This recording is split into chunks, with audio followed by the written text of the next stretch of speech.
Hello and welcome to this closing keynote fireside of the virtual summit of the ET Prime Women Leadership Awards. This year, India holds the G20 presidency, and top of the agenda is prioritizing women-led development, not just women's development, especially to achieve targets, as the government says, of sustainable growth and development.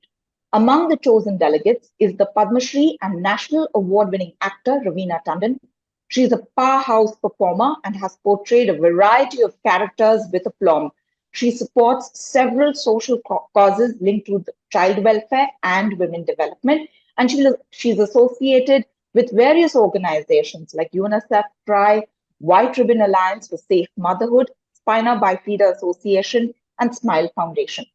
Raveena Tandon, wonderful to have you here at the virtual summit of the ET Prime Women Leadership Awards. I'm very grateful that you have me here this moment and looking forward to talking with you, Melanie. All right, thank you so very much. You've been chosen by the Women and Child Development Ministry to be a delegate at the prestigious W20, the Women's Empowerment Engagement Wing at the G20. What do you see as your role, and how would you like to leverage this platform and opportunity? First of all, I think I'm really honored and actually humbled by this opportunity to work alongside fellow delegates in advocating for women's empowerment, gender equality, and women's economic participation.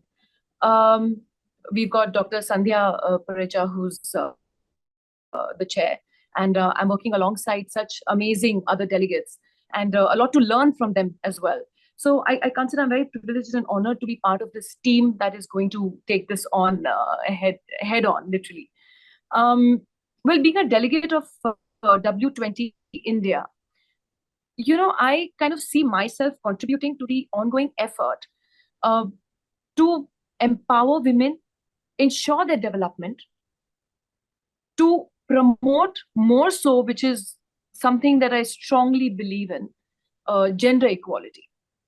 For me, as my role, I think is particularly talking about my role. I mean, it's going to be a team effort, of course, but I would like to use this platform to lend my voice and efforts in developing policies and programs that would advance the empowerment that we are all looking forward to seeing our women go ahead, lead their growth. And I think that is one of the most important that is on my list on the agendas.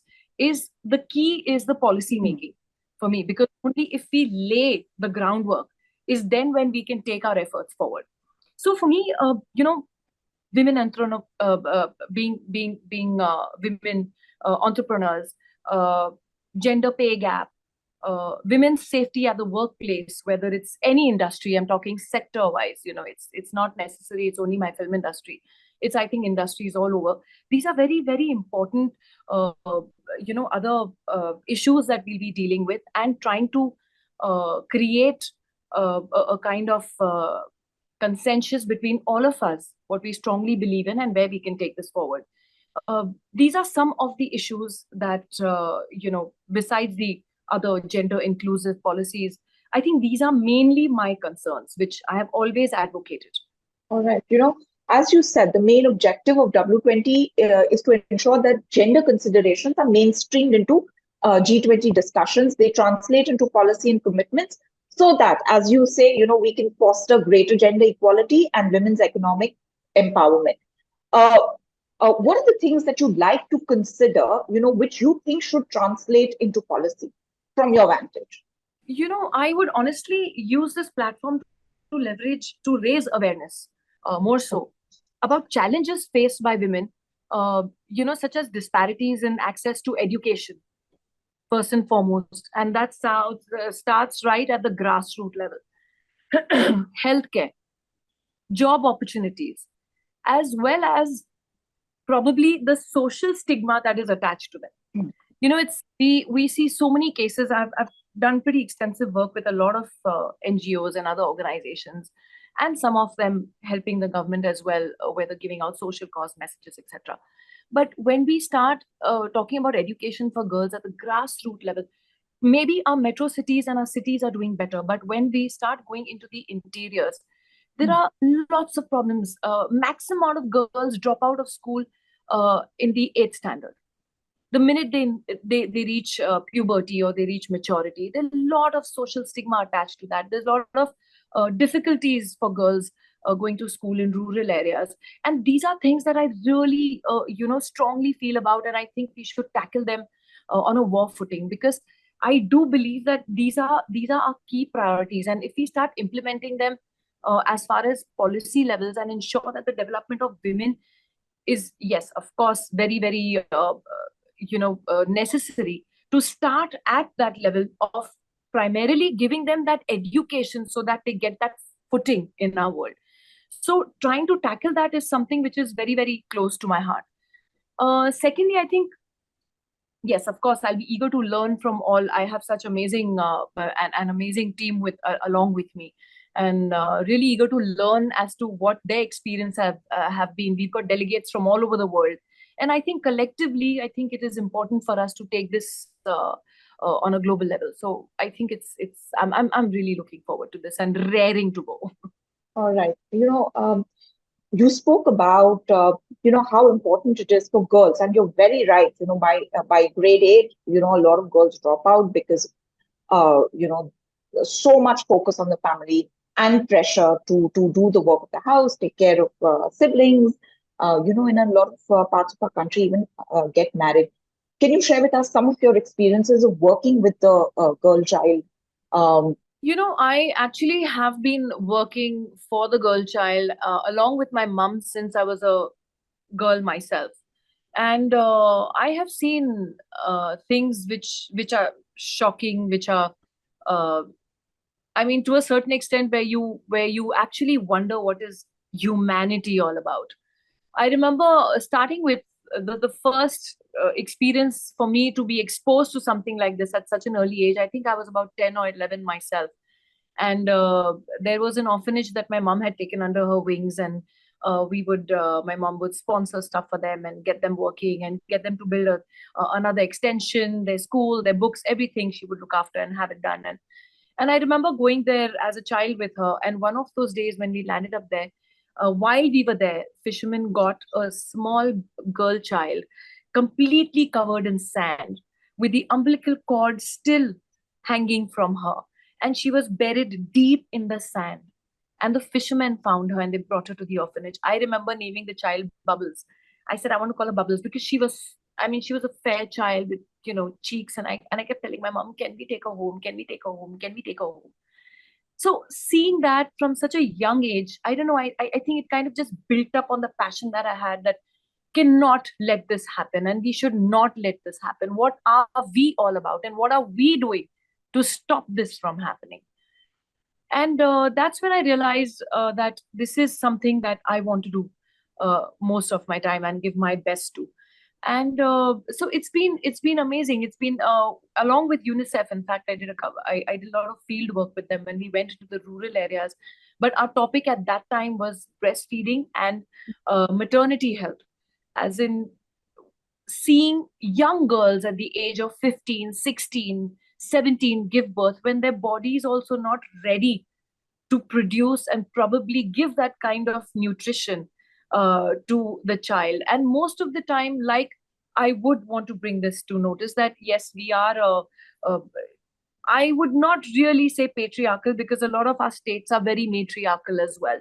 But yes, we are, uh, how do I say, it's men are given preference in a lot of areas where sometimes you go deep into the villages, and there are times when a woman herself will not probably feed the young girl who's pregnant, but will feed her son first, and whatever's left will probably feed, okay, you go there and eat, whatever's left. So these are things which we would actually go onto the field, and we would actually talk to women and say, y'all are women, and that child who that young girl is carrying is your grandson. So you need to see the health, and you need to see and you need to stand up for her and stand up for her rights and see to it that it's very necessary for her to be healthy. We worked in so many clinics where there was so much hesitancy for go to clinics, and if there's a male doctor, they wouldn't go, probably in villages. So, there are a lot of stigmas attached to this. So these are the experiences that I've had on ground level. And then, of course, meeting with villagers and seeing their problems as to why they don't send their girls to school. Security, safety for those girls was always an issue. Sometimes accessibility for education used to be an issue. Uh, Basic amenities for women going. They wouldn't know where to throw their pad. They don't know where to go to the loo. There would not be doors on the loos. So the parents used to just pull their girls out. So these are things that I have seen and I've tried to work on. Yes, another thing that's really, really close to my heart is violence and abuse towards the girl child, towards women and children. Women and children are the most abused species on our planet, unfortunately, and then come animals, of course. So these are things that I think is very, very important for our community to go ahead and really tackle this at a war footing. In fact, these were things that I felt so strongly. I've always once a year at least made one film which dealt with a issue speaking about women. In 2000, I started with doing Daman, which dealt on marital rape and violence, which is still a topic of discussion in our country today. It's still so relevant. We still haven't come to terms to tackle it. Then it comes to rape. I made a film called Matra, which was again kind of not inspired is a wrong, sad word to use, but yes, it was inspired by true events of what happened in Delhi with the Nirbhaya case. Then there was Jago, which again was a true story that happened in Mumbai with a young girl on the local train. So these are things that I have always been feeling very strongly about and working on. All right. You're a multi-award winning actor. You portrayed very strong characters on the big screen and also on OTT. How have you seen these platforms evolve for women? And, what is the kind of role that you see these platforms being able to play in advancing the cause for women in our society? Well, I think in 2000, I kind of made the conscious shift of trying to do films or whatever I did to have a certain message to go out there into society. Those two, three films that I named were few of the lot that I have done.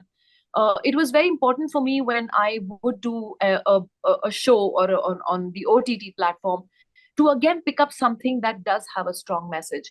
And Aranyak was such a show which uh, yes, the message did go through, because every interview of mine while I was promoting Aranyak, I did tell them why I took on something like Aranyak, because for me, gender equality was very, very important. And Aranyak dealt, the entire story dealt about this woman who wants to excel in her career, is a very smart cop, but yes, is also expected to be the ideal wife, the ideal mother, the ideal cook, the ideal laundry person, the ideal tuition teacher for her children, and anything that goes wrong in the house is her fault. And how are women in uniform actually balance their works? They're under so much pressure when they have to stand there, whether it's our traffic cops who are women or it's the women who are flying our Air Force jets.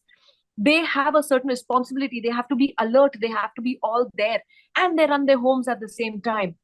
They wake up in the morning, they make their children's dabbas, they do everything, and then the whole day they're standing in the sun manning the traffic. Sorry, womaning the damn traffic.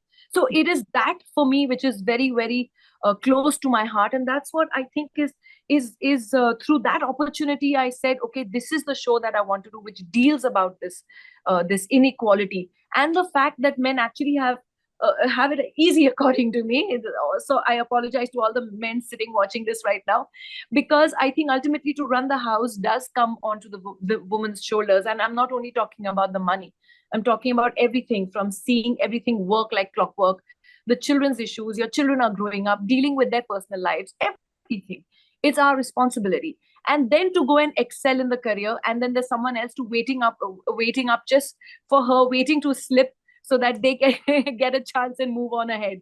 So it's something which women are expected to take a sabbatical, look after your kids, do this, do that, but they also want to excel, they also have dreams.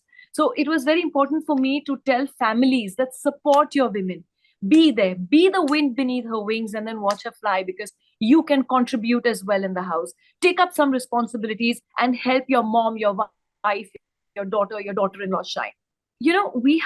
We right now are focusing so much on digitalization and and there's so much that's happening in our country. There's so many opportunities, but implementing them and seeing that they reach where they are meant to reach is also something that we need to tackle in India, because we have great laws, we have great opportunities for women, we have so many uh, uh, uh, programs. I'm trying to get the Hindi word for it, but we have so many programs that are encouraging women to go ahead and contribute and get educated. But unfortunately, like I said, there's a lot that's holding them back.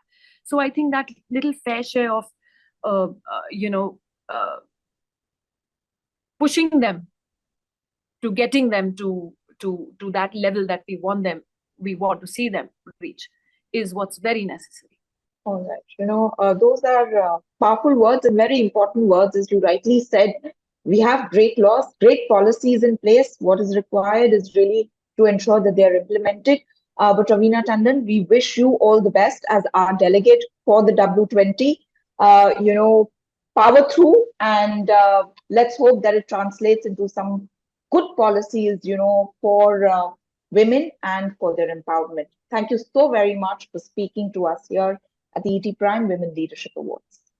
Looking forward. Thank you. Well, that's it. And that's the end of this summit. Thanks so very much for joining us.